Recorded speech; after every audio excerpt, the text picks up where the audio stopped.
Yeah, so first I want to thank you guys, of course, for hosting and Haas for coming out here today. I've known Haas for a long time. Way back when I started streaming, it was around the same time he started streaming. I've always liked him personally. I just hate his politics, right? So I think that that's a fair assessment. So we're getting to what is the root cause in America of the problem. It comes down to the founding of the Enlightenment principles of the United States, which in this founding of these Enlightenment principles, we had no American identity. There was no American identity which we were able to adopt. The egalitarian and Enlightenment principles have led to the current kind of progressive, I would almost say, zeitgeist that you see now. So to go through what these principles are for egalitarianism, the idea that all men are created equal, for instance, these are all Enlightenment principles. Now, Haas, he kind of adheres to a philosopher named Hegel. Hegel was part of the idea of many of these Enlightenment principles, in fact. I reject Enlightenment principles categorically, and I believe that those Enlightenment principles are the direct root. Now, that said, I also think that Bolshevik murderous Jewish communists killed the Orthodox king. They killed the Orthodox king in Russia. They did a Bolshevik takeover of the entire nation. I do think that this is part of what is considered a revolutionary spirit, and that spirit is alive and well inside of the communist ethos and ideology. And I think that communists often pretend that it's not, but it is. The idea of continual revolution. And that is part of the egalitarian principle of the United States, which was founded on revolution. So I think that this is a huge problem inside of this ideology. Now I'm going to move, because it's such a broad topic, I have to kind of move around a little bit. To kind of understand the central communist plot, the idea is, and Marxist theory is pretty broad, but the general idea here is a continual social revolution until we get to the point where we get it right, whatever that means, right? The reason I wanted to do this debate specifically with Haas is because what I don't want is traditional commie speak. And here's what I mean about this. It's language academic prattle that relies on communist linguistics without actually speaking plainly what it is that you mean to say. So what I'm asking Haas to do tonight for me and for the audience is to just speak very plainly. And the reason that I'm asking that is because, and you know this, there's tons of communists who do obfuscation by moving towards Marxist principles, and they have distinct meanings which are different than the meanings how we see them in the commons. Example of this is freedom. Perhaps Marx has a distinct definition or way he views freedom, and I don't know exactly what that's going to be. I'm going to view it a different way. So I would like it to be plain speak and not typical Marxist prattle. So that's why I wanted to do this debate specifically with you. And now you kind of have the outline of how I view the world, why I view Marxism as such a problem and communism as such a problem, and what the root is of the problems inside of America, which start with egalitarian principles. I believe that communists take advantage of egalitarian principles. They always plan to take advantage of those principles to institute communism. I'm not a big fan of semantics. I don't think anyone is. It obfuscates the ability to communicate words clearly and get the meaning across. However, I think an exception should be taken in semantically speaking. For something that's actually not necessarily Marxism. Let's just begin with Christianity and the Lord's Prayer. Let's begin with the etymology of the word sin in Christianity itself. And scholars will find that etymologically and linguistically, they'll find that the word sin can be traced back to debt. And the Lord's Prayer, which says, "Forgive us of our sin," and Jesus, who announces in his first sermon, the Jubilee year, which was a cyclical tradition among the Jews to cancel a debt every so often. The core of the whole thing was about debt, and that's what really my view about the chief contradiction or the problem of America stems from. I mean, we could go to the Enlightenment, and defining exactly what that is, I think, would be difficult, although we could use Kant's definition and so on. But in my view, the root cause of America's decay and the root cause of America's problem is actually very simple. It's debt. It's the fact that our total liabilities have far surpassed our assets. There is no way that the total national debt in the United States could ever imaginably ever be paid off. The amount of personal income, household debt that Americans have could never be paid off.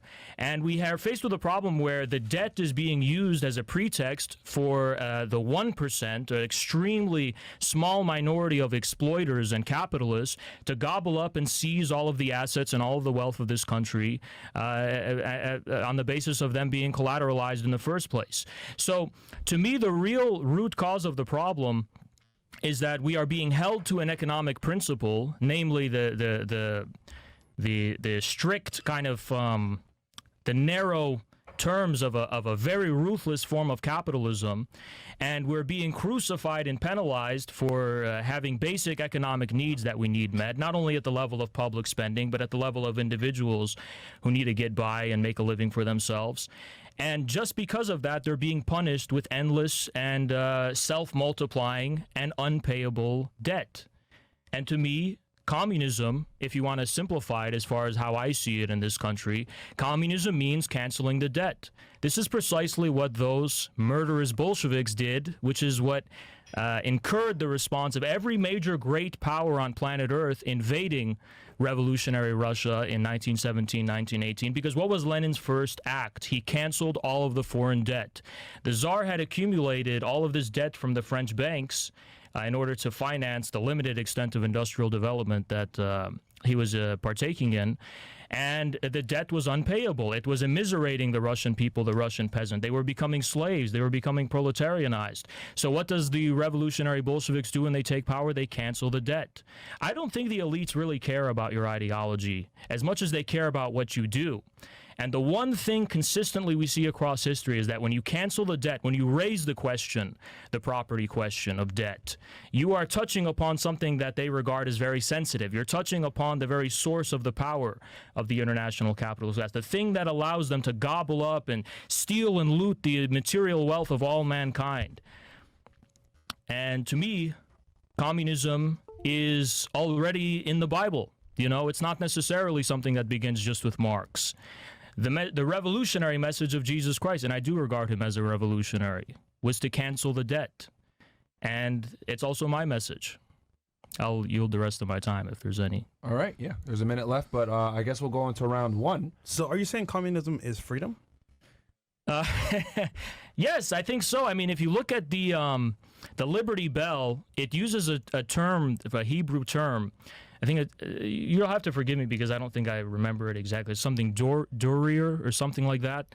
Anyway, the term refers to the emancipation of debt servants. It refers to the emancipation of people who had to pledge their families, their land, and even themselves because they couldn't pay back debt to the creditors. So this is even on the Liberty Bell that we have here in the United States using that term. Okay. Yeah, so the idea that communism would be necessary to cancel out debt is absurd. It's absurd on its face.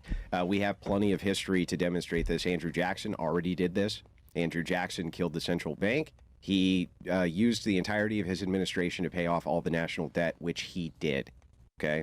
So why communism would be necessary to pay off the national debt, I have no idea. There's certainly tons of systems and models which could be used that are non-Keynesian to do this. So I have no idea where their criticism is.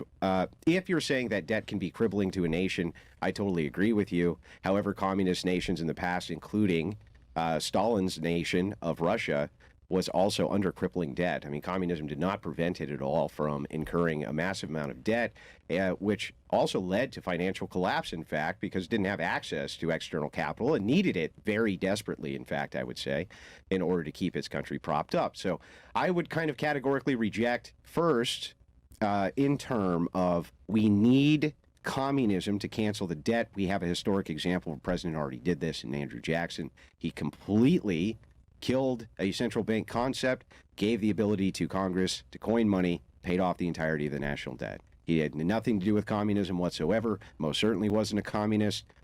Communism had nothing at all to do with that. And I'd like to start there.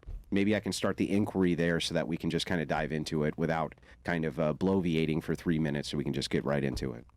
Okay, all right. I'll put 3 minutes on the clock for Haas to respond to that. Go ahead. Sure. I think that the problem, though, is that even if we accept at face value that Andrew Jackson somehow, in this sweeping way, acted against the creditor class, which I think is false. I think what he actually did was he got rid of the Hamiltonian, which is more like a national bank, not necessarily a central bank like the Federal Reserve, which is strictly privately owned. And that could also be interpreted as a pro-creditor move. But even Andrew Jackson, what is he regarded as historically? He's regarded as a populist, right? So what communism and Marxism will often talk about, politically speaking, is that society is divided by a class struggle. And if you want to act against the interests of creditors, you have to have your base of support somewhere. And if your base of support is not in the people who have all the money and have all the resources and have all the wealth, it seemed like at face value you're going to be screwed. But actually, the multitudes, the majority of people, the working class, that's a base of support that could be relied upon to achieve goals that are in favor of them, right? There's more of them. Numerically. So that's an advantage that can be drawn. So part of the historical class struggle is always this struggle between a ruling class and the masses, which are part of a different class, right?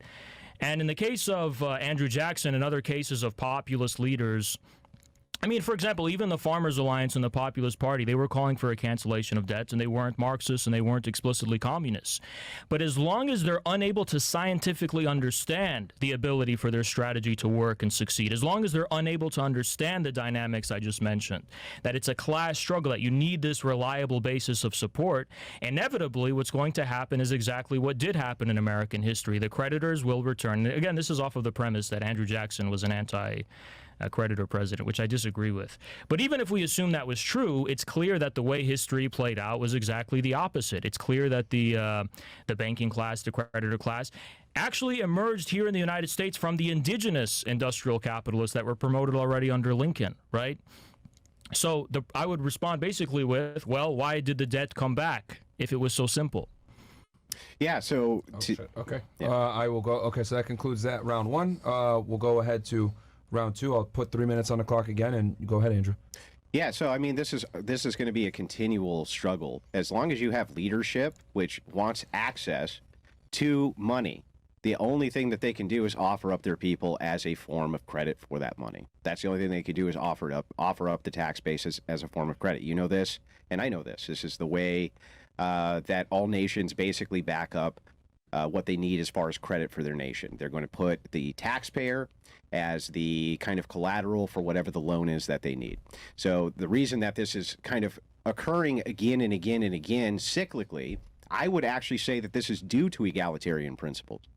So this idea where you're taking humanity out of this, I think that what happens with egalitarian principles is they form small microgroups.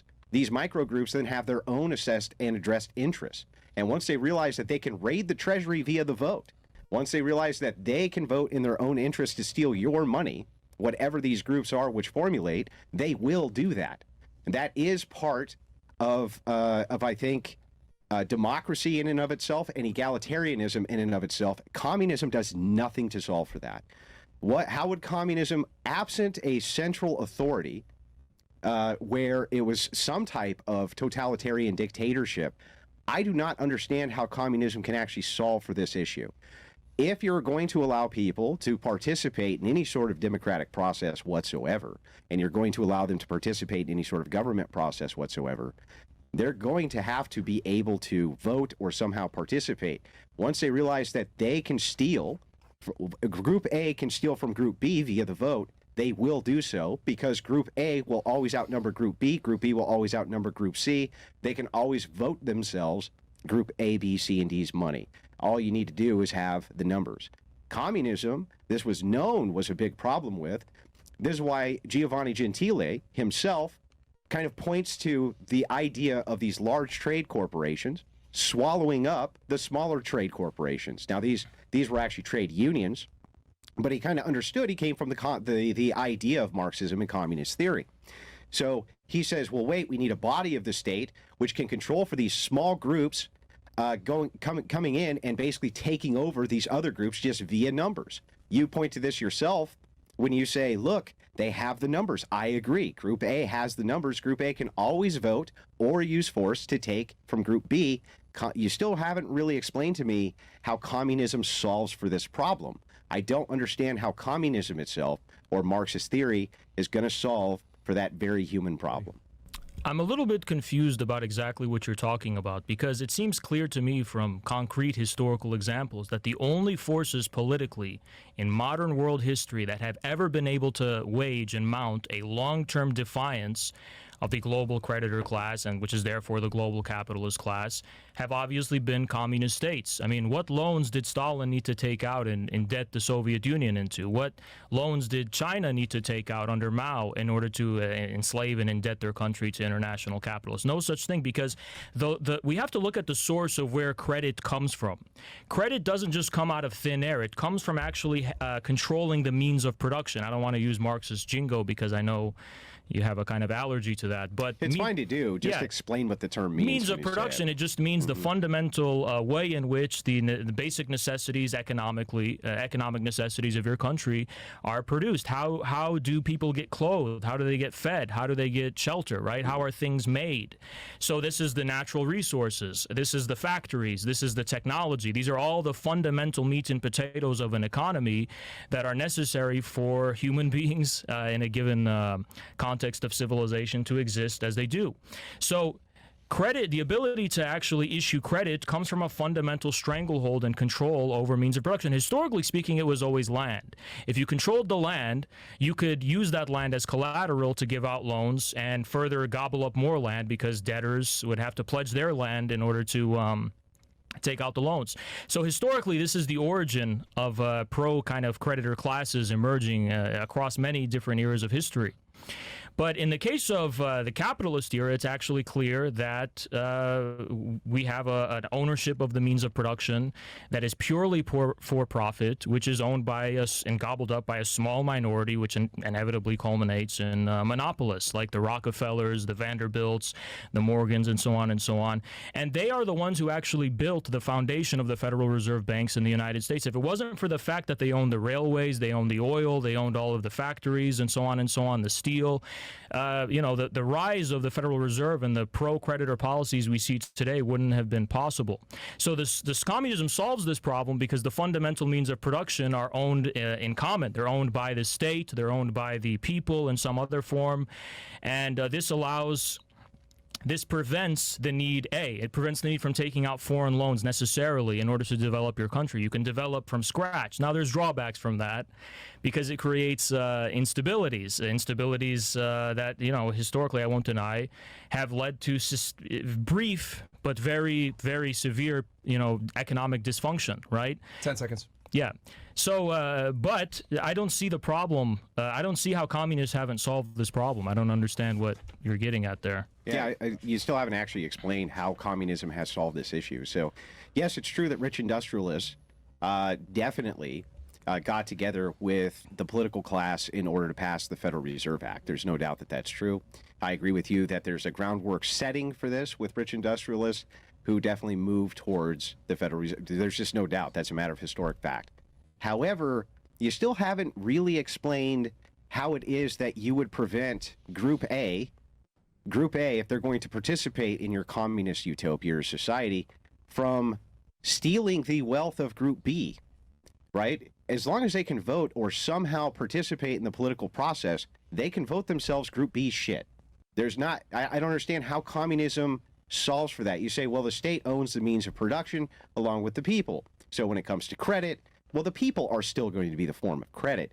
You say, well, traditionally it was land. That's true, but people have to work the land. So it's still the people who are the credit, right? They're still whatever the bond is for your collateral. So if you're a nation and you want to take out a big loan, you're going to say, hey, we can pay this loan back because here's our tax base, blah, blah, blah, blah, blah, et cetera, et cetera.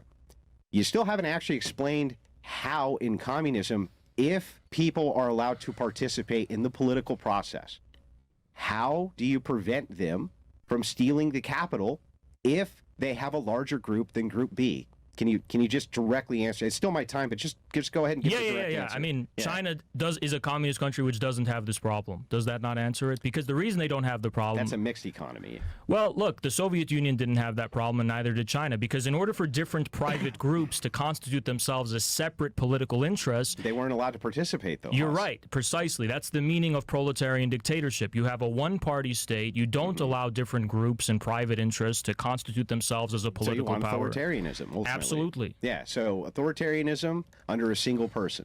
Not necessarily under a single person, but certainly under a single party. Okay, so if we're moving towards authoritarian communism, right, now we can kind of move into The real kind, like historically. Yeah. So now we can kind of move into the rest of it here. So this dictator, he's going to set all trade policies, right, or this authoritarian group. People themselves will be unable to participate inside of the government structure that you propose. I completely disagree. I think that one-party dictatorships, such as in the Soviet Union and China, have been much more able to integrate the input and participation of the masses. I don't mean to cut you off. Yeah. It was a question, so it wasn't a disagreement. Oh, okay. What's the question again? I'm asking specifically. 10 seconds. Are you just moving towards authoritarianism? If you're moving towards authoritarianism, unilateral authoritarianism, can you explain how that mode works? Do you want me to answer directly, like how it works in historical his time is examples? up, so- When you just have a single party, which is based on the single purport that we want to increase the prosperity and serve the common interests of your country, then there's no more negotiation and political debates about like what the goal should be. Everyone's on the same page that the goal is about serving the common interests, serving the people, increasing the productive forces and the wealth, and so on and so on. Now that you've set that goal about, the question is, how do you acquire the input and the data from below, from the people who are the least assimilated within the party's power structure apparatus, in order to make decisions that are popular and reflect the sentiments and the reality, more importantly, of your people, right? Well, for example, we have historical examples that show how this would work. In China, at the lowest, most rural, smallest village level, you have party members that are there that are leaders of their community, that are getting input from their community, that are actually accountable to their community. The accountability measures that as a party leader, as a local political leader, not even necessarily a party one, you have to perform. You have to be doing good for your community. If you're not performing, if you're doing bad by them and abusing your power, they'll report you to the person above, right? So this is not a matter of a hypothetical system we have to dream up and conjure from scratch. Hang on. Yeah. Let me get clarity on 2 points, if you don't mind. Yeah. So point one, when you say own the means of production, the people also own the means of production. What does ownership in this context mean? That however the means of production are used, they have to be pledged ultimately in the last and final sense for a common goal, right? So, and whatever that common goal is defined by and by who, that's who owns it. So the Communist Party in China owns all of the land, right? Right. But they don't strictly define the parameters in every detail as far as how the land can be used. You can lease land for them and use it in ways that they can't account for beforehand, as long as it doesn't violate the fundamental goal, right? So if you're using the land in a way that ultimately benefits the country and benefits the overall goals of the party, you know, they're giving you room to be creative and entrepreneurial as far as how you're going to do that. But can you own land just for the purpose of, you know, of speculative profit, Like, or what just if you just want it? and you don't have any goal whatsoever? Yeah, you just and want it. yeah, I mean, you have there. It needs to be something that is compatible with the overall goals of the country, right? So this is what is meant by ownership. It's not necessarily see, people have a misunderstanding about the communism as common ownership and state ownership, because they think it's a matter of a unilateral managerial control. That's not necessarily true. Control and ownership are two different things. Control is about management and administration and the degree to which there's flexibility and freedom for people to find different ways to realize the same 30 goal. seconds. But ownership is fundamentally about sovereignty, right? Ownership is about the fact that, okay, if you're in China, this is our land. Foreigners and bankers and capitalists, they can't just take this land and use it for willy-nilly to enslave all of us and hold it against us. It's ultimately ours. In the last Yeah, so Haz, I appreciate you opening it up too, because some of this requires a lot of clarification so we can get to the heart of these positions. Sure. and you're welcome to ask me whatever you want. And if you think you have a point that needs to be clarified and you need to cut in, I'm not going to take any offense to that. Okay, sure. Yeah. So to kind of dive in here, I did notice something of a contradiction, and this is why I'm focusing on the ownership portion. What you mean by ownership here in the means of production. To me, ownership is this belongs to me, the individual. You're making kind of a different claim here. I think that ownership of property is a way to exercise power. And I think that you're trying to control that exercise of power at the individual level. And perhaps regulation could be good for that. But can you just clarify one more time, because we just had the break, what you mean by ownership here? Because when you gave the example of the Chinese, you said, well, wait a second. What can happen is they have a rep, and if the rep isn't doing, or that's the right thing, they move to the next rep. That's just the ability to get people's input in the political process, not necessarily the fundamental ownership. The ownership is that all of the land, for example, in China, is either owned by the state or it's owned by the cooperatives at the village level collectively, and they have the power to lease out the land to whoever they want. And these leases are never permanent. They're a few decades or something. What about individual interests? Individual interest for land ownership for just the sake of having it. Yeah. Well, how could that be an immoral proposition? How could that be a proposition in which you can say this is wrong for a person to do, to actually own a thing which is then theirs? Well, because it's not a matter of morality, it's a matter of power and politics. To own land, to truly own it, you have to conquer it by the sword. That's how you own land. You don't need to, why would that be an entailment that it must be conquered by the sword? Because there is no ownership of land to anyone or anything in history that was not conquered forcefully.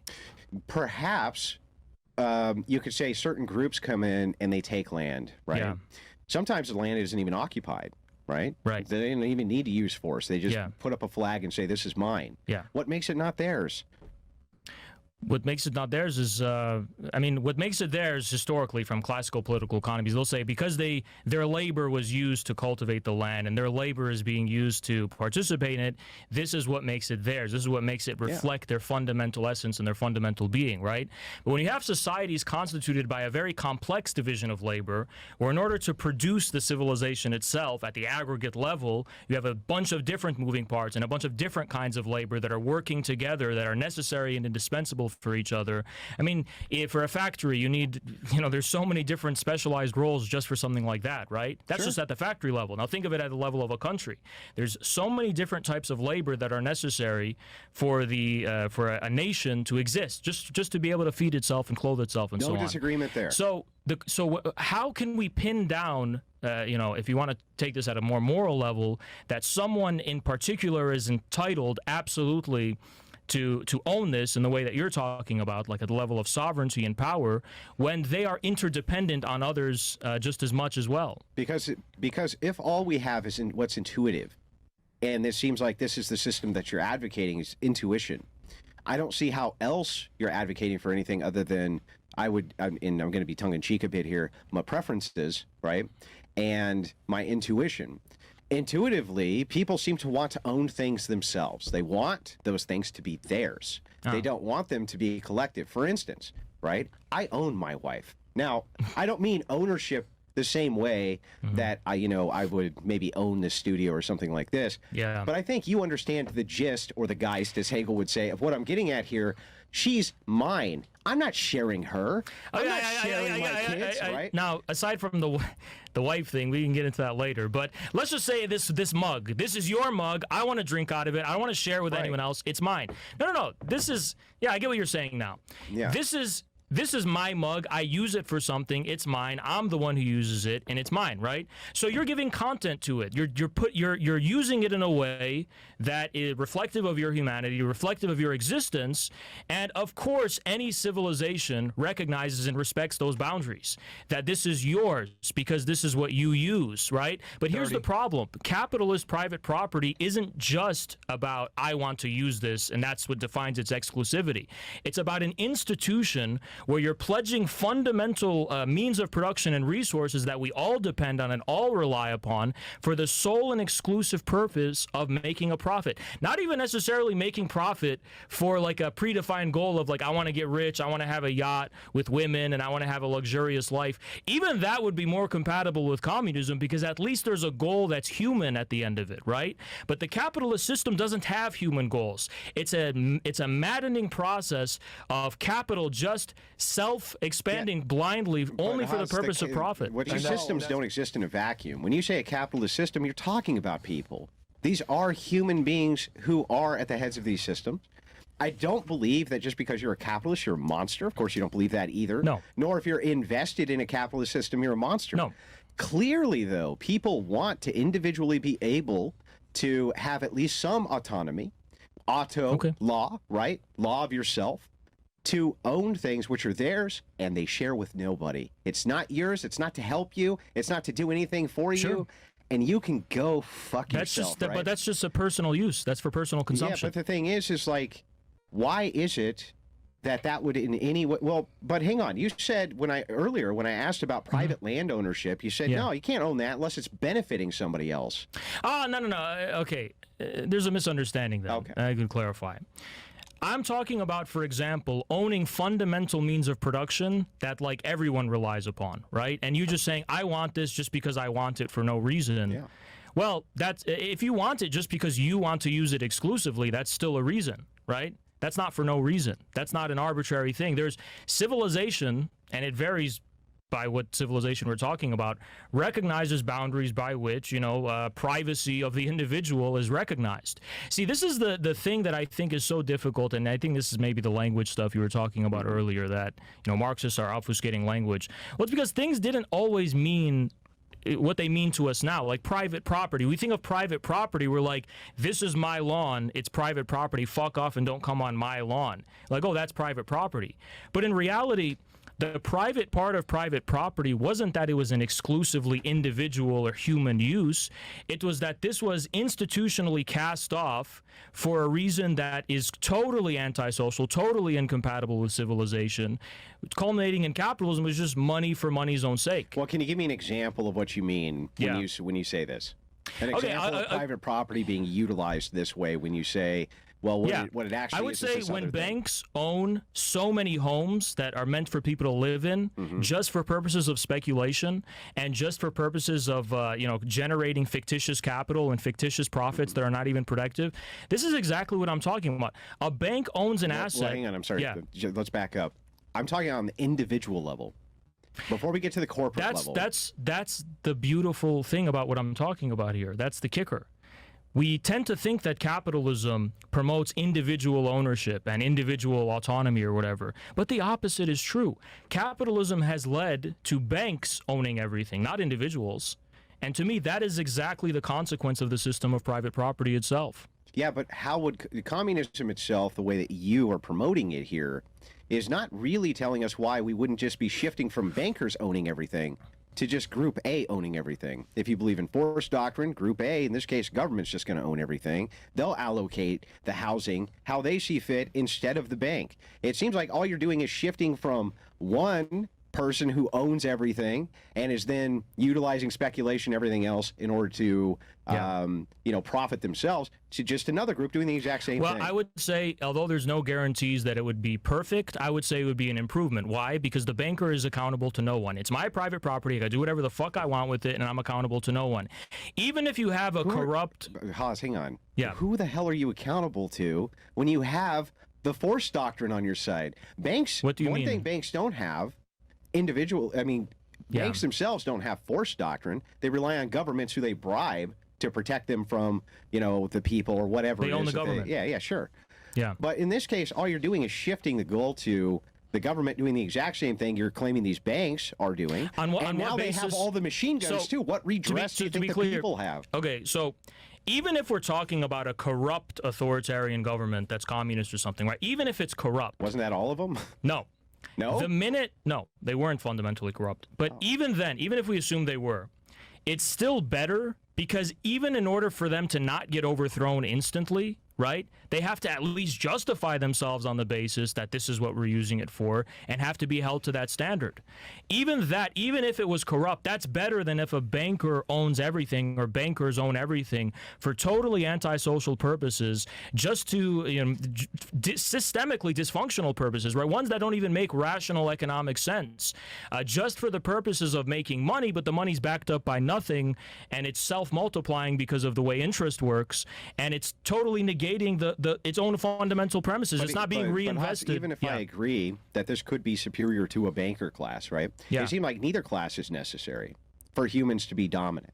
So humanity can still move towards its interests, absent having an authoritarian, autonomous, communist government. What's an example of that, though? So an example of people self-governing during Jackson's day, this happened often. So you can look at an example in American history. Often this was the case, that people self-governed, especially around land ownership. Now, you talk about people who bought up large swaths of land. That's true. But originally, you have to remember that was done away with as well.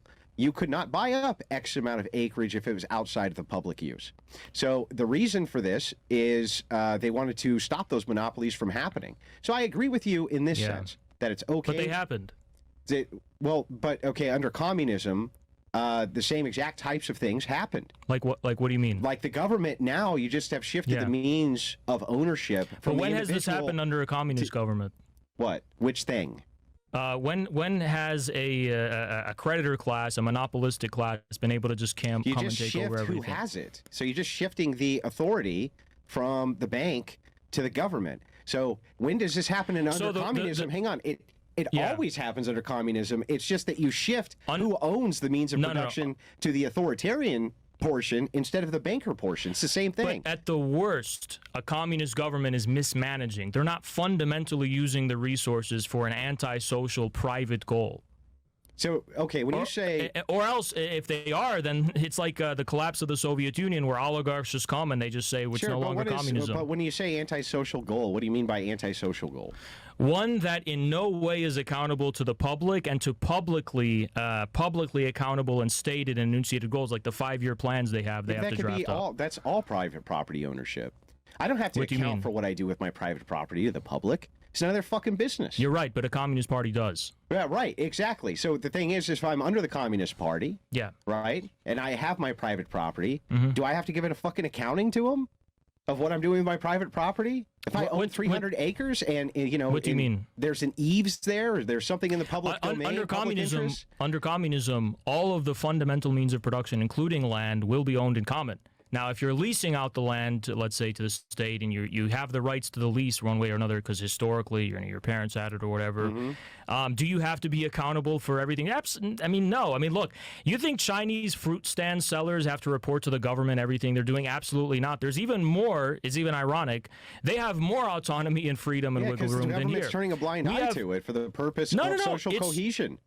Well, it's not that they're turning a blind eye. It's that they're not interested in just meddling and interfering with people's day-to-day lives. But there's no benefit. What the Communist Party is ensuring, though, right, is that people in the course of just living their lives normally are doing so in a way that is harmonious and compatible with the reproduction of civilization.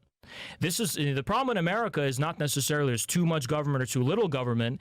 It's that we're not holding ourselves to the standard of being reproduced as a civilization. So antisocial values can be freely cultivated. Pornography, OnlyFans, you name it. These are things that are not compatible with a functioning civilization. These things under communism. So let me give you what is one example of a communist? Abortion completely thrived under communism. Is only stamped out by Stalinists because they were extinguishing their civilization. The great abortion advocates in feminism were, in fact, communists. Some of the greatest abortion advocates. That is not conducive. I don't think that's true at all. I think that what you're talking about is that abortion was legalized and relaxed initially because they eliminated all of the civil codes. But even the I wouldn't call them feminists, but even Alexandra Kollontai, for example. You don't think she was a feminist? No, I don't. Even though she was in favor of the legalization She's considered one of the great feminist minds of our time, Haas. By Western feminists, sure, but in Russia, that's not how she would be regarded. But anyway, look. The point is, even they recognized that even if it was to be legalized, they didn't think it was a good thing. They thought it was a necessary evil, and that their idea was that, it's harm reduction because people are doing it anyway because these are wartime conditions and it's very dangerous to their health. And they said, our goal is to eliminate this, but we're just going to make it legal so it's less dangerous to them. Now, we could disagree with that or agree with that. That's not necessarily my point. But even when communist countries allow for abortion, and many of them banned it, by the way, at different periods, I don't think there's any states in history that were more aggressively pro-natalist in terms of how much they were trying to pursue these policies than communist states. Let's remember that. But even in the cases where it is legalized, but that came later, Hawes. You have to concede that came later. We're talking about the first 10 years of the Soviet state. But the thing is they foresaw that when they looked at how many abortions were happening, they went, oh, shit, this is not going to be good for the numbers that we need for the state that we want. They didn't have any moral qualms with abortion itself. There was nobody out there moralizing about the great evil of abortion inside of these communist nations. Kollontai most certainly was not. And many of the feminists, who I would consider to definitely be feminist thought leaders who worked alongside Stalin, were not. They were doing everything, in fact, to promote abortion inside these communist nations. I think that is antithetical. But who is promoting abortion? I can give you a massive list, and you can also go to Occult Feminism. My wife wrote it. Yeah. She gives an entire list. But Kollontai is another one. These people worked directly with the Soviets. The Soviets definitely, well, before they were even really Soviets, as communism comes in, definitely abortion is something which was running rampant all over the place. That's not really, this is not an inherently communist thing. This is just a modernity thing. And that wasn't that modern, right? What do you mean by modernity? Because many European countries, free birth control. Many European countries had already laxed their abortion rights at that time. This is not a uniquely communist thing at all. Which ones? I can't name them off the top of my head, so I could concede that. But look it up. So they had already legalized it in some of them. Yeah, some of them, maybe. But the thing is like, no, this was not considered a good thing at this time in history. The communists themselves did not regard abortion ever as a good thing. I would like one example where communists are promoting it as a good thing. I would say if you're Real morally... quick, what was this year time that you guys were talking about specifically with abortion being a thing? He's trying to say that I mentioned how there's what years? That's all I'm abortion asking. was legal in the Soviet Union up till 31 or 30. I forget exactly. That's all I want to know is the time for the audience to understand. Neutrality on an issue like abortion is in of itself an evil. Saying I'm neutral to the murder of others is in and of itself an evil. Listen, I respect your opinion. I think there should be room for opinions like that, but it's not everyone's opinion. For the world, for the world's majority, it's even in the strictest Islamic countries that have Sharia law. They still make exceptions where abortion can be allowed. Even in the most extreme religious conservative countries in the world, they don't ban every kind of instance of abortion. But regardless, I don't want to get into a debate about abortion. But that wasn't what they were doing. They weren't like, oh, the mother's life is in jeopardy. Yes, what did you think? No, they were making an allowance for any case. Where a woman wanted to have one, they could have one. They had nothing to do with the health their and welfare. moral codes. They had moral codes about how communists should behave. And they shouldn't be promiscuous. They shouldn't be sleeping around and doing whatever. They promoted morality. They weren't just telling everyone to... And so the original point, though, is that we're talking about antisocial things like pornography and OnlyFans and prostitution, all these things. I consider that to be an antisocial thing. Right, but every communist state, you said, well, communists promote things like that. Every communist state totally cracked down, eliminated, and banned all of those things. What? Which things? Prostitution, pornography, all this sex industry in general. Yeah, sure. The kind of tightness which was around there, but so did fascist states. They did the exact same thing. Fascist states will also clamp down on moral degeneracy. This is not a point towards communism. Fascist states... I would say fascist occupied countries were hypocrites. They would claim that, we're against degeneracy, and they would target the degeneracy on a superficial level. But as far as the root causes of the degeneracy, they would leave a blind eye to it. Yep. The Nazis, when they occupied Europe, they would establish institutionalized brothroths where they would. I'm just telling you, they didn't eliminate prostitution. Yeah, but you're moving the goalpost. Hang on. Saying, well, wait a second. They did the exact same thing they didn't. that the communists did by outlawing outlawing it. They did. You're just making the claim, oh, they weren't going after the root, which is capitalism. Right, so they didn't eliminate it. You have failed to demonstrate, though, that capitalism itself was the root of the problem. And the thing is like, look, they crack down on the same sorts of degeneracy inside of fascist states, and you don't need communism nor fascism to crack down on this. This type of degeneracy comes from egalitarian principles. It comes from equality principles. Does not come from theological principles. So it is does not come from communism religious principles. egalitarian? I think fundamentally it proposes egalitarianism. So saying why that were all communists people- so severely against moral and cultural degeneracy then? Because I think it wasn't in the interest of the state to pursue those things. But I just gave you an instance where the ultimate degeneracy, which is murder in the womb, they definitely stayed completely neutral. I think the sex industry is a much more fundamental evil than a case where some abortions are allowed. I'd rather that there be prostitutions and dead babies. I mean, again, I understand it's a contentious issue, and there's a lot of extremes. For example, the United States, liberal states, had very extreme lax abortion law, right, Great. where you can terminate at 8 months and 9 months. California, New York. Nowhere in the world was this. I mean, it's unthinkable in liberal Europe. It's unthinkable anywhere in the world. I don't think this is an egalitarian issue. Then why It's are a you pointing liberal to states problem. where they promote the most forms of egalitarianism they possibly can, under the idea even surpassing equality to equity, saying, okay, equality is not even enough, has to be equitable, right? Where now, if your box isn't big enough, at the analogy you've heard this, right? The box isn't big enough, we have to build you a bigger box so you could look over the fence too. Well, let me ask you a question. Why take them at face value? They say we want to have equity for all these oppressed minorities. Why take them at face value? I don't take communists at face value. Well, communists have results, and meanwhile, what Kamala Harris has is promising World War III, more funding for Israel, and more enriching of the capitalist class. So, but here's the issue, right?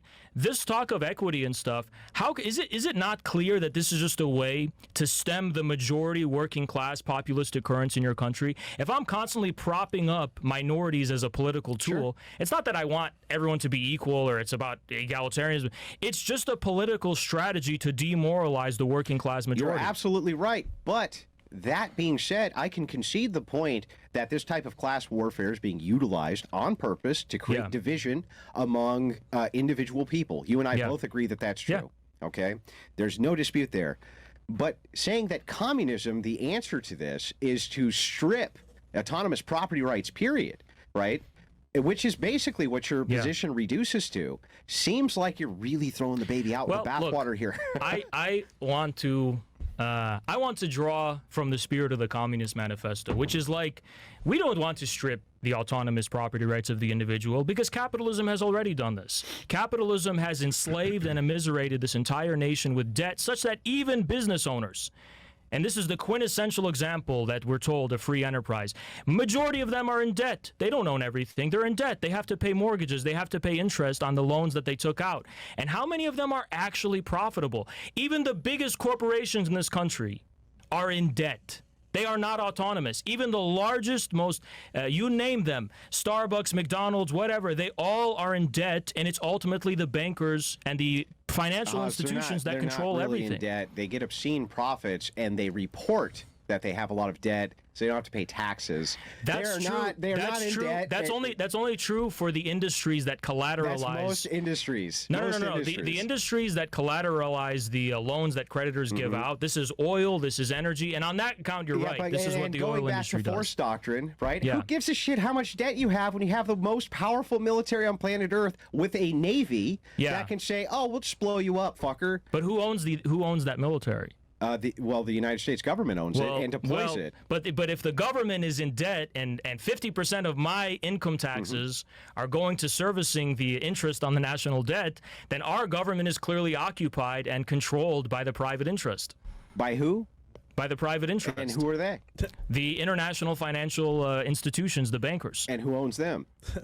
That's the thing. There's no individual that owns it. It's an institution that is set aside and is the basis, the purport of this institution. If you had to give a representation between a people group of who owns most of these banking institutions, who would it be?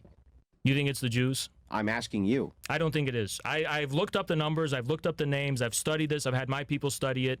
We do not find any case where the ruling capitalist class is majority Jewish. Now, is there overrepresentation relative to their population? Of course, yes. Is that because, though, Haz? But there is no one ethnic group or ethnic or religious group. I want to make sure I'm totally clear here. Yeah. But, okay, real quick. I just want to make sure I'm completely clear here. Yeah. I want to make sure that you're not being biased because Bolshevikism, which you believe in, big C communism, was conducted, orchestrated, and executed by Jews. No, it wasn't. It was. I mean, okay. Well, if it was conducted and orchestrated by Jews, why is it that only for 2 years, and not even 2 years, just like a specific months within a year, was the Politburo even half Jewish? For the overwhelming majority of the existence of the party, Jews were a minority at every level and at every rank of a position you can have. So when you take a whole, take a whole of an organization, right? You can have people who overrepresent different key positions inside of an organization. If they overrepresent these key positions, they're still in positions of authority. Overrepresentation doesn't imply control. That's just relative to your population. That's true, unless we have the positions of which they're in control. So, such as which? So for instance, inside of a bank, right? Yeah. You would look at who are the policy makers. Yeah. Inside of government, you would look at the same thing. Who are the people who actually? So in the Bolshevik Party, who controlled everything in the Bolshevik Party then? Who? You tell me. It wasn't Jews. Well, who was it? Well, okay, we have Stalin as the general secretary. He's not a Jew. The major Jew is Lazar Kaganovich, who's the commissar of transportation. Okay, so that doesn't sound like having an office or an administrative position where you're like controlling everything or controlling everyone. All of the main positions of executive control. I mean, for a few years, you had an NKVD chief who was Jewish. That was Yagoda, right? What about, after Yagoda, he gets purged, he gets shot, so clearly he wasn't the boss. Lenin wasn't Jewish. Okay, what about Trotsky? Trotsky was killed, okay, and he was kicked out in 1926. He wasn't even a Bolshevik. Was he Jewish?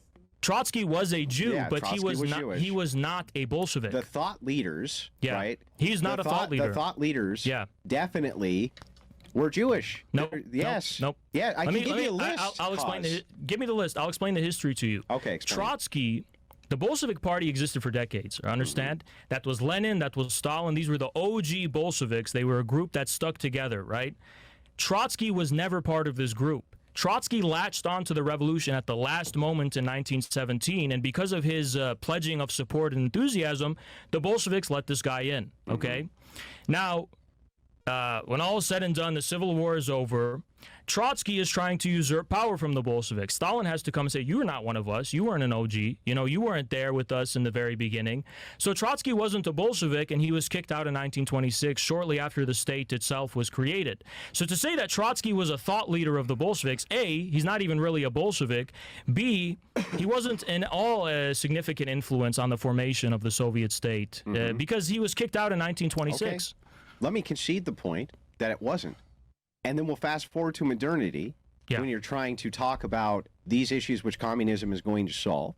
When you're asking about the same thing, who is in these key points? Who is in these key demographics? Who? Who, in terms of their ethnicity, or what do you mean? Well, I'm asking the capitalist class. Yeah, so who's in control of the means of production of information? Let's start with that. The banks.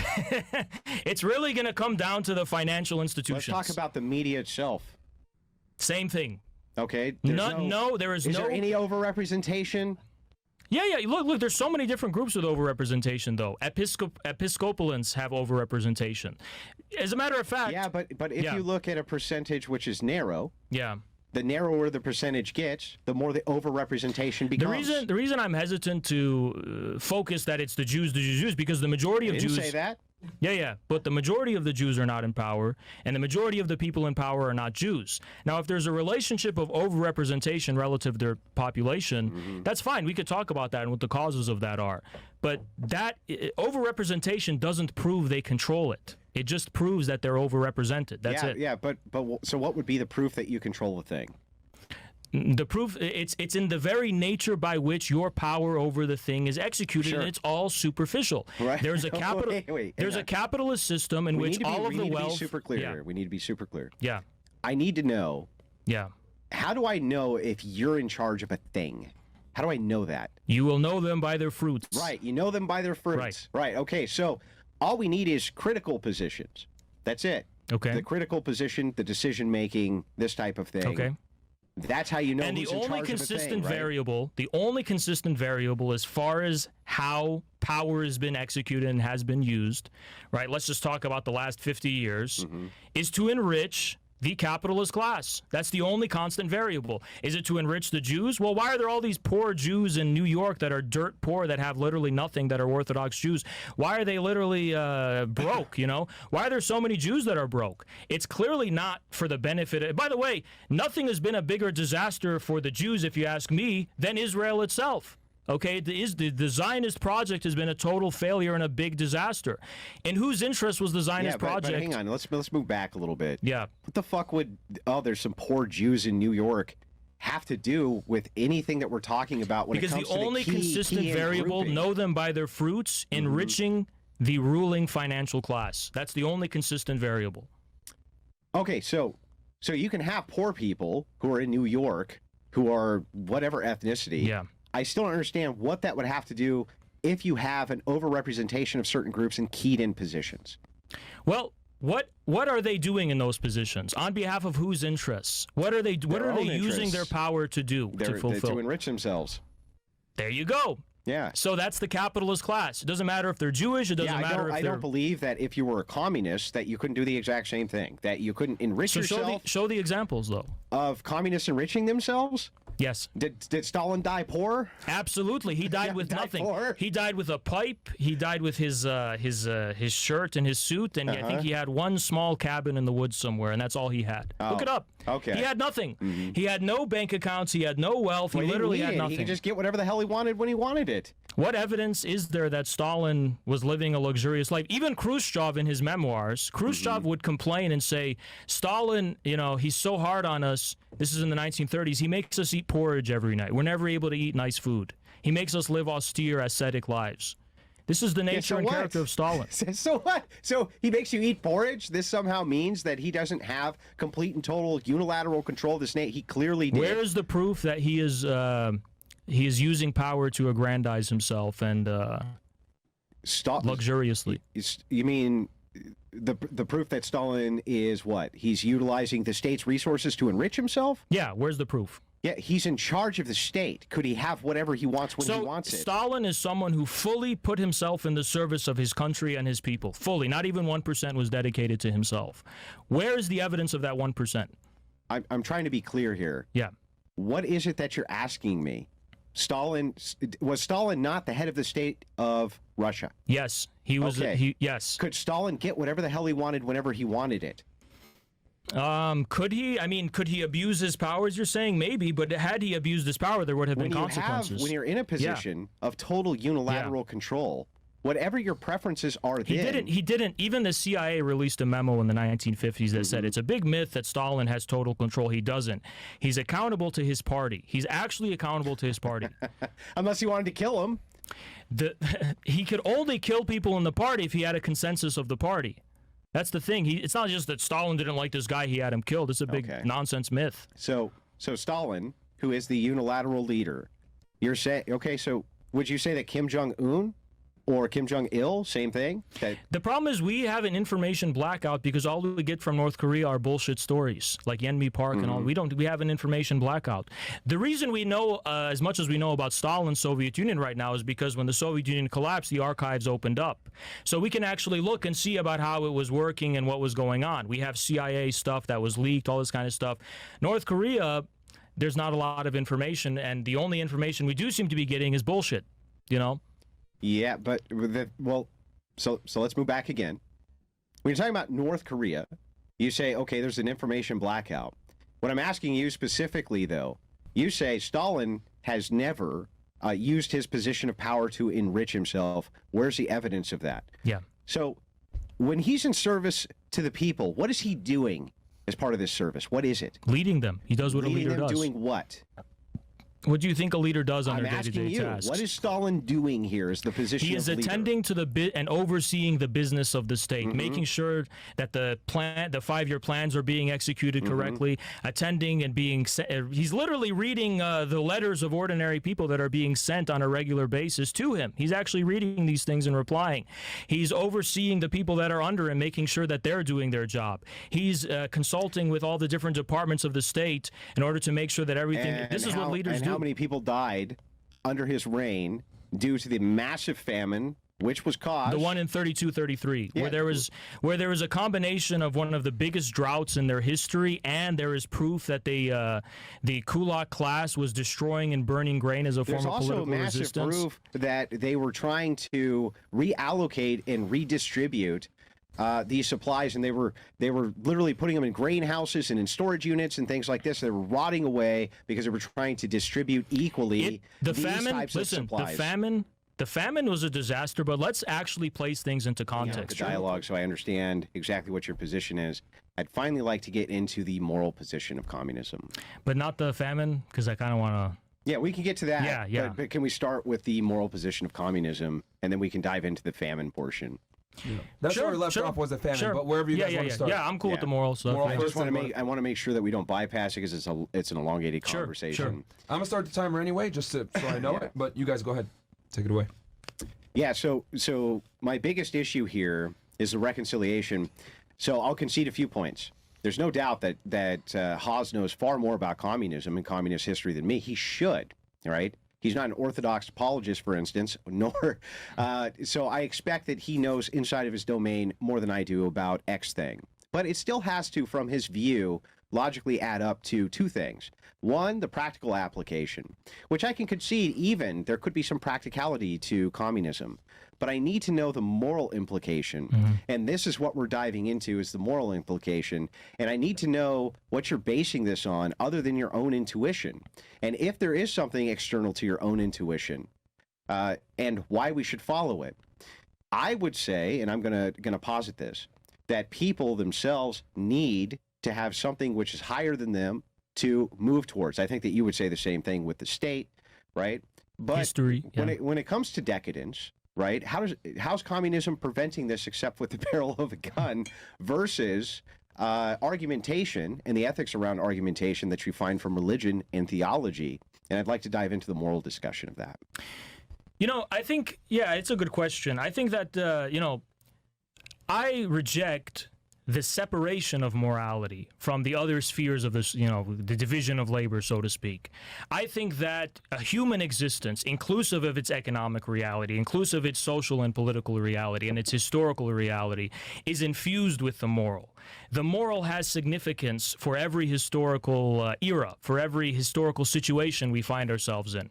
So, for example, we don't have to get into the conflict itself, but just an example, you can agree. I think, for example, the question of morality for a Palestinian, it's not a question of propositional logic. It's not a question of reasoning. It is based in a concrete historical circumstance in which their people are being occupied by a foreign aggressor.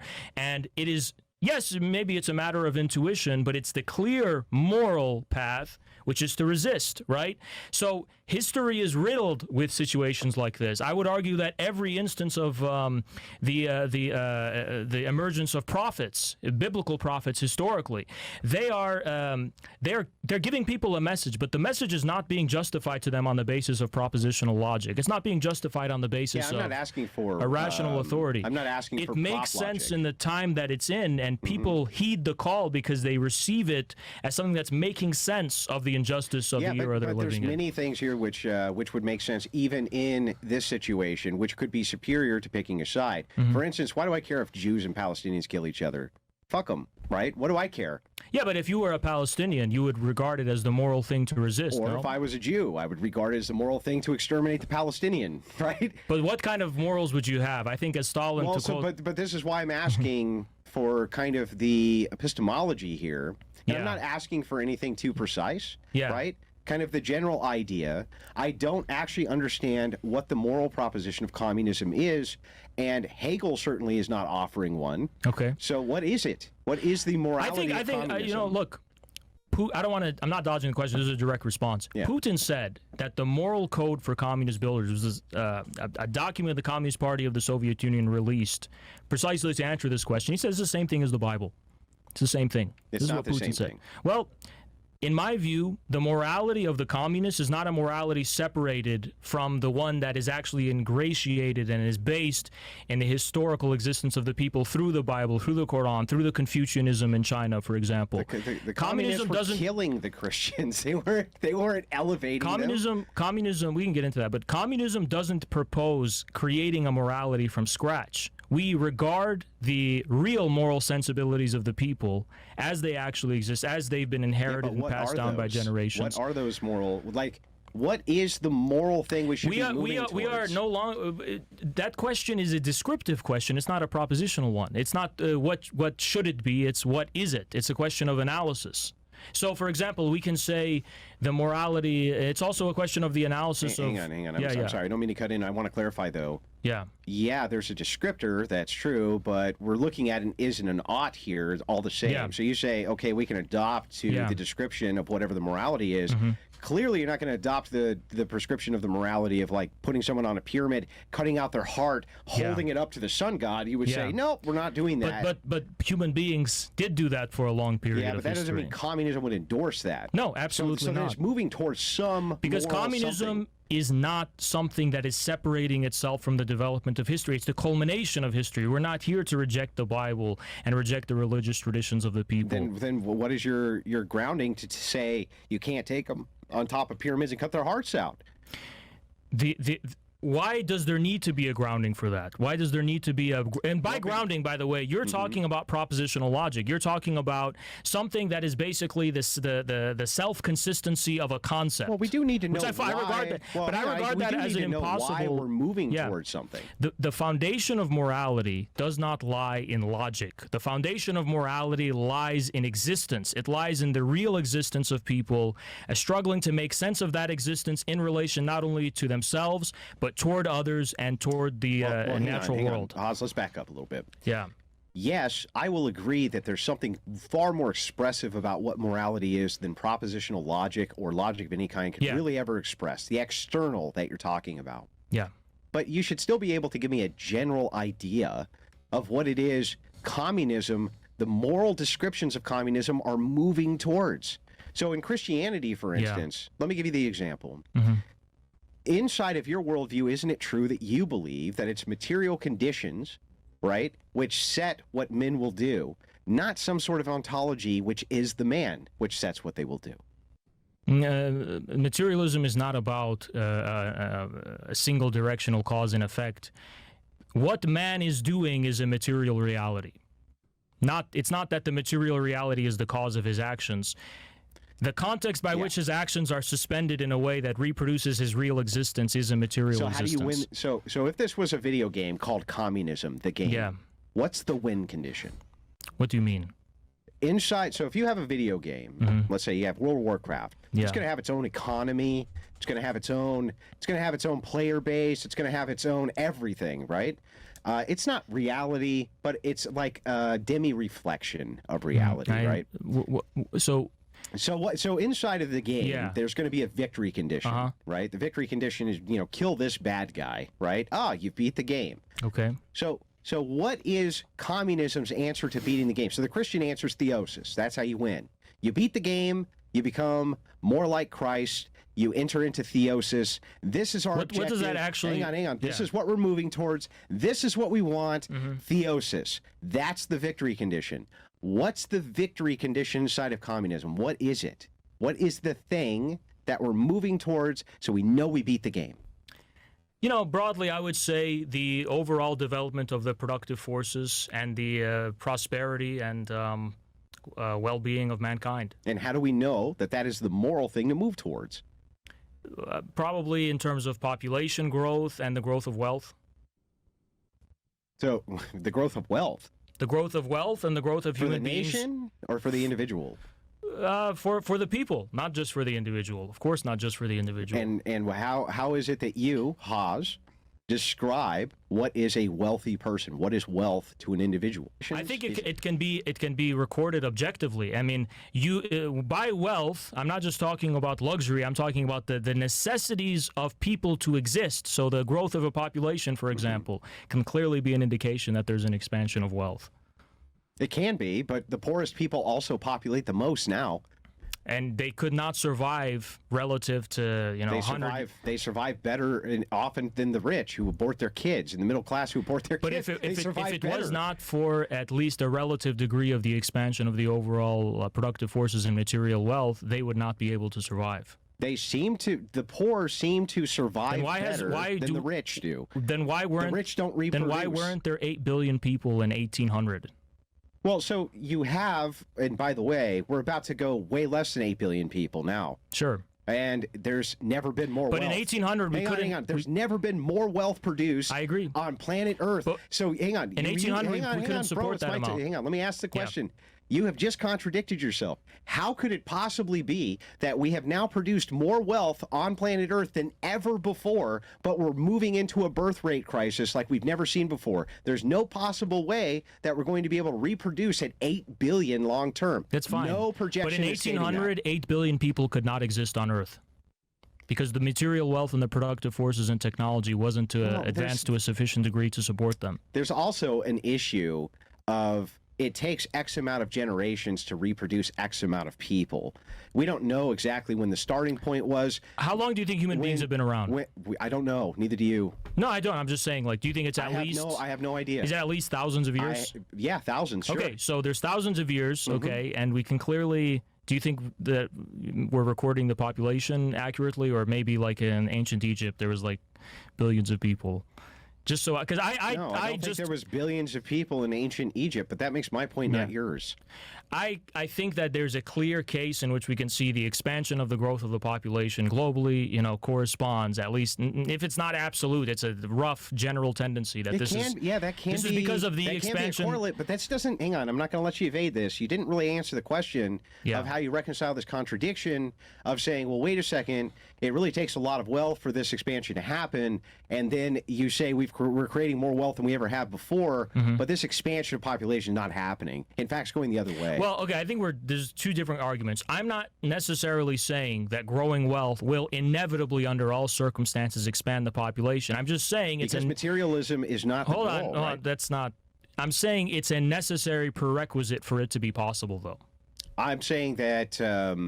If you don't have, so I think that the people being born itself, people need to eat. They need to eat, but necessarily additional labor is going to create additional food. That's what the population bomb was all about. The population bomb had the same ideology that you do.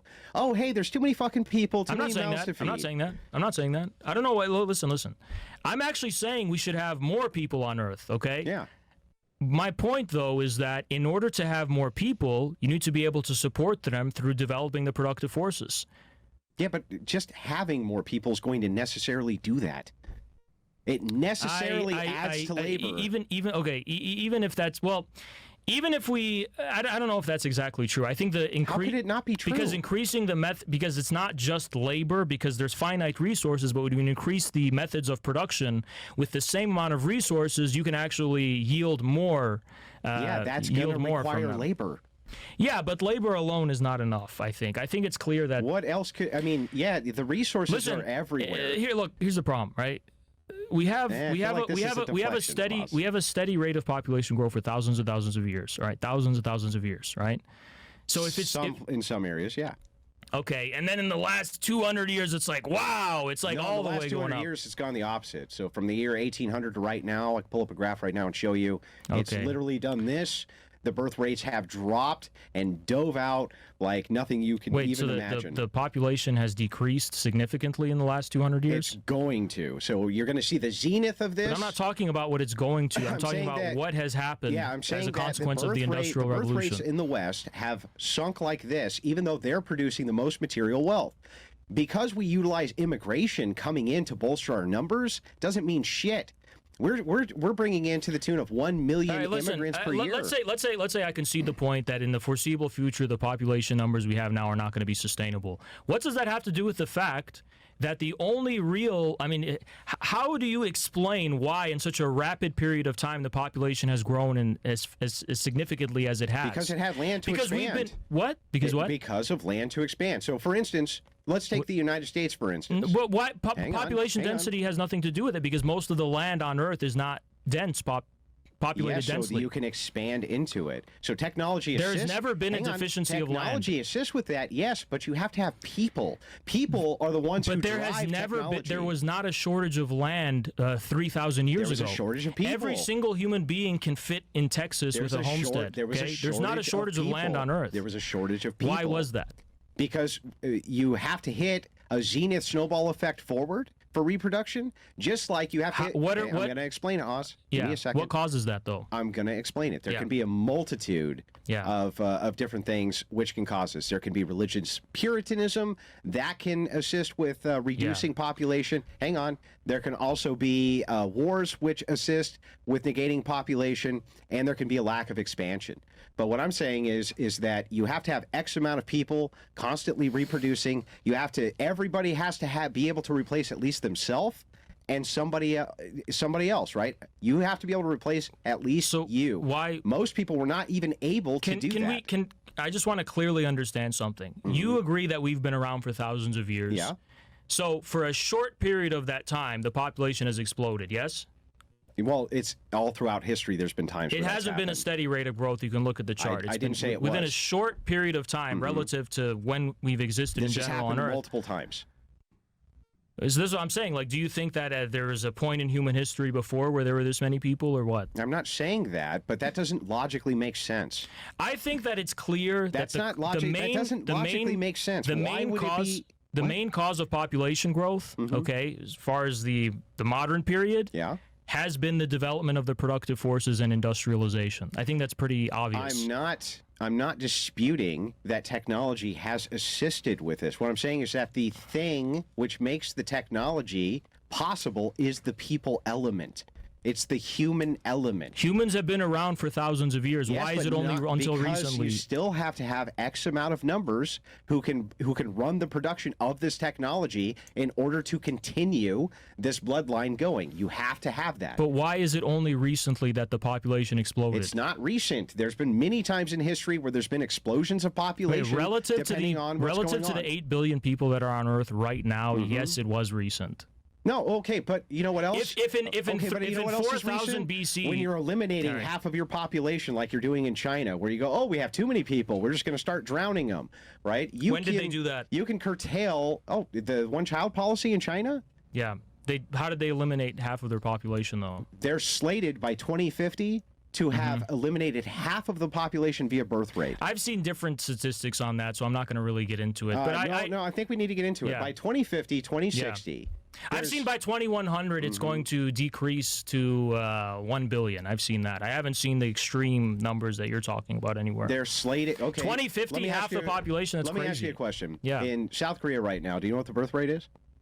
Low. Very low. Do you know what it is? Not exactly. It's 0.7. Yeah. And it's slated to go to 0.5. Yeah. Okay. Is that culture doomed, Haas? It's a crisis. It's an existential crisis. Yeah, it's doomed. If they don't find a way to fix it, then yeah. Well, could you hit the point of no return, where in just one generation you just don't have? I think. Look, people. I want to get back to this point though. I'm in this point. Wait. I want to get back to this. I'm in the point. Hang on. Yeah, we'll get back to it, but I need to finish my inquiry here. Yeah. Okay. That they're doomed. If you get underneath a certain threshold in your birth rates, your population is doomed. Listen, Andrew, I am ready to accept that. Okay. But we need to get back to the point, which is that if you don't expand the material wealth through modern industrialization and so on, it's not even possible to expand but I think the population. Human element is what. But humans have been around for thousands of years. So why is it only recently that it exploded? I don't understand why you keep making my point. It exploded to 8 billion people only recently. Okay, Yeah. For thousands of years, we have never gotten the rate of growth that we have since the rise of industrialization. Aircraft travel and mass land travel and steamboats and steam engines. And I wonder all what of those contributes to the things. possibility of Because these all it things. takes It's is- the expansion of the productive forces. All it takes is one technological marvel to open up possibilities. So, like, for instance, okay, if we invented a spaceship that took us to Mars tomorrow, okay, and we could have viable life on Mars, do you think the population of Mars would fucking explode? Okay, so you agree it's technology Hang on, then, answer right? my question. If we had a spaceship to If go you to had a Mars, spaceship that would go to Mars, Yeah. and you landed on Mars, right, would the population there on Mars explode? yeah, sure, Absolutely, it Okay. would, right? yeah, So you can have one technological marvel, but we which can't even do that. which can complete this. But So what are the factors that contribute to But that? it takes the human element to go to Mars, I thus agree. expanding the labor Hold on. pool on Mars. But human element by itself has no explanatory value. I'm being more specific about the nature of that I human think element. it does. I think the human element itself is the pinnacle Okay, once of the again, value. human beings have been around for thousands of years, Not and disputing that.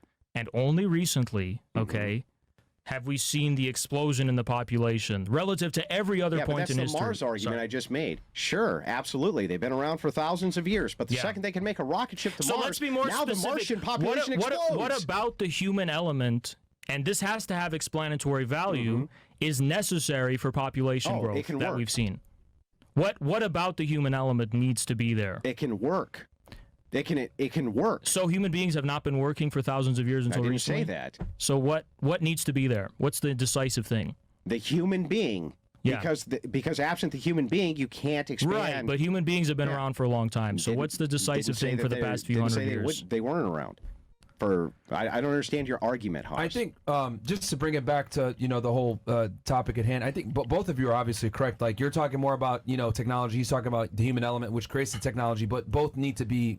I'm be there. presupposing the human element. Yeah, I'm yeah. not denying it. That's Yeah. a given to me, Yeah. right? But I'm just saying, let's be more maybe specific. you can make the argument about which one matters more, but Look, which I think this is what this argument is going down. But the human element is not in question right now. It's Yeah. not called into I think question. it was in Why? question because Why? you questioned it. You said no, it's an expansion. No, I it's an don't expansion. understand this misunderstanding. Okay. I'm not calling into question the human element. I'm calling into question the idea that industrialization is somehow not the decisive thing relative to the thousands we're presupposing that we've always been human beings. Okay, it's not like we were sheep 500 years ago. The human being thing, it's like it's taken for granted, all right? Yeah. But specifically, right, the past few hundred years, something new happened, right? Which is what we call industrialization. I'm not disagreeing with which the is the expansion technological of the element, though. I It's- think yeah. the big thing here is that both of you are correct. I think just going back to the because we got on a kind of little bit of a circle there with the whole industrialization versus human concept of creating said industrialization. What about I guess because So, going back to hang the on, original I think I topic. can make this easy, right? Yeah. I think I can make this easy. Because this is, remember, the corruption of the United States. This is Human what the beings topic can't was. exist absent technology. Technology cannot exist absent humanity. Okay. Do you agree? Yeah. Then that would mean, definitionally, that the human element is the most necessary element for the expansion of humanity. Who's and calling for that into humanity. question? I'm not saying we should mutate into a different Yeah, species. but you're saying because there was a technological advance, Yeah. okay, which nobody disputed that a technological advance Yeah. couldn't lead But to what more. specifically was the couldn't decisive- lead to more of a All right. population increase. All right. Nobody's stating that that is not the case. All right. What I'm stating is that the necessity of the human element is what allows that to happen. That's Okay, all. now let's presuppose the necessity of the human element, because again, I'm not arguing people were sheep 500 years ago. We've always been human. Now, okay, I don't know why this is so confusing for you. Why specifically, over the course of the past few hundred years, did we see the dramatic explosion of the population that we have? Specifically, in a way that has explanatory value, such that it happened at this moment, not 7,000 years ago, but at this moment. Because there was technological advancement, sure. Okay, so industrialization and the development of the productive forces, which is what I said. Well, no, see, there's kind of an insertion of language here, which Okay. is why I didn't want the commie speak, but we're gonna All right. we're gonna have to get into All right, commie speak. sure. When you say the explosion of the productive forces, Right. okay, Yeah. so I think that you can have technology which actually pulls back productive forces in such a way where it makes That's why I labor don't think technology far more simple. That's why I say productive forces rather than just technology, because productive forces also refers to the way human beings are organized and Yeah. their social relations. But human beings are the pinnacle of that technology. Then that was my whole point. What do we disagree about then? Well, I think I said the goal of communism Yeah. is to expand the productive forces and the overall wealth and prosperity and happiness of the people. yeah, but it's going to take the people to do that. I guess that was what our hang up is. I agree. Yeah, but you didn't agree a few minutes ago. A few minutes ago, you were so worried about the idea of a technological advancement. Here's the issue. Here's the issue, though. Mm-hmm. You were trying to say that you were saying, okay, so what are ways in which you can measure the development of the productive forces? Yeah. And I said one of the ways you can measure it is the expansion of the growth of the population and the material wealth. And then you said, well, hold on, wait a minute. You seem to call into question the relationship between those two things. Yeah, but here's why. Yeah. Again, so I've already reconciled this Yeah. and showed that you're giving a contradictory position, not myself. Why? So here's a contradictory position. Yeah. Materialism itself can be self-defeating to humanity. The poorest on planet Earth are those who reproduce the most. Okay, but this is why we got into this argument, because I'm Yeah. trying to explain to you that they're poor relative to us today. Yeah. But compared to 7,000 years ago, the only reason they're able to survive and live is because we have more wealth than we did 7,000 years ago. but okay. We can support, I told you, we can support 8 billion people today. Yeah. We couldn't do that in 1700. Okay, prove it. Why didn't we have 8 billion That's people? not So you true. think 8 No, billion? no, don't ask me a question. Yeah. Give me the proof. I think the proof that we couldn't support Yeah. 8 billion people in 1700 What's because the proof? we didn't have the productive forces to produce so enough. I'm sorry.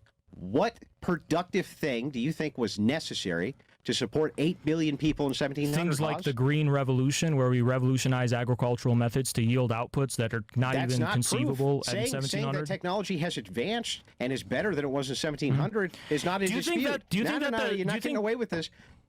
I need the proofs that in the year 1700 there could not have been 8 billion people on planet Earth. I need the actual evidence for that, Haas. I mean, look, I have to concede there is no way for me to give you absolute proof because it's like proving a So negative. you have no proof.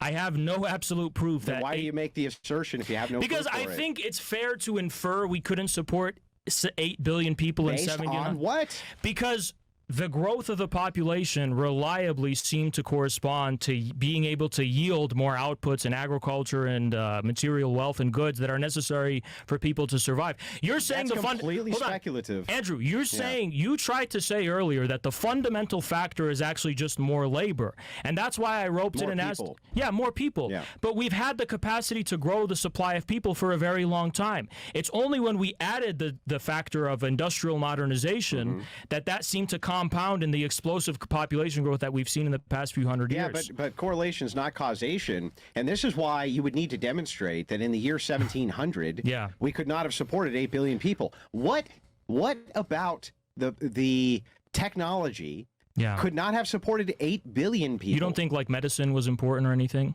Like preventing disease and I death, think that when I look back in history, pandemics. after you got out of I think it was about 3, you lived about as long as you do now.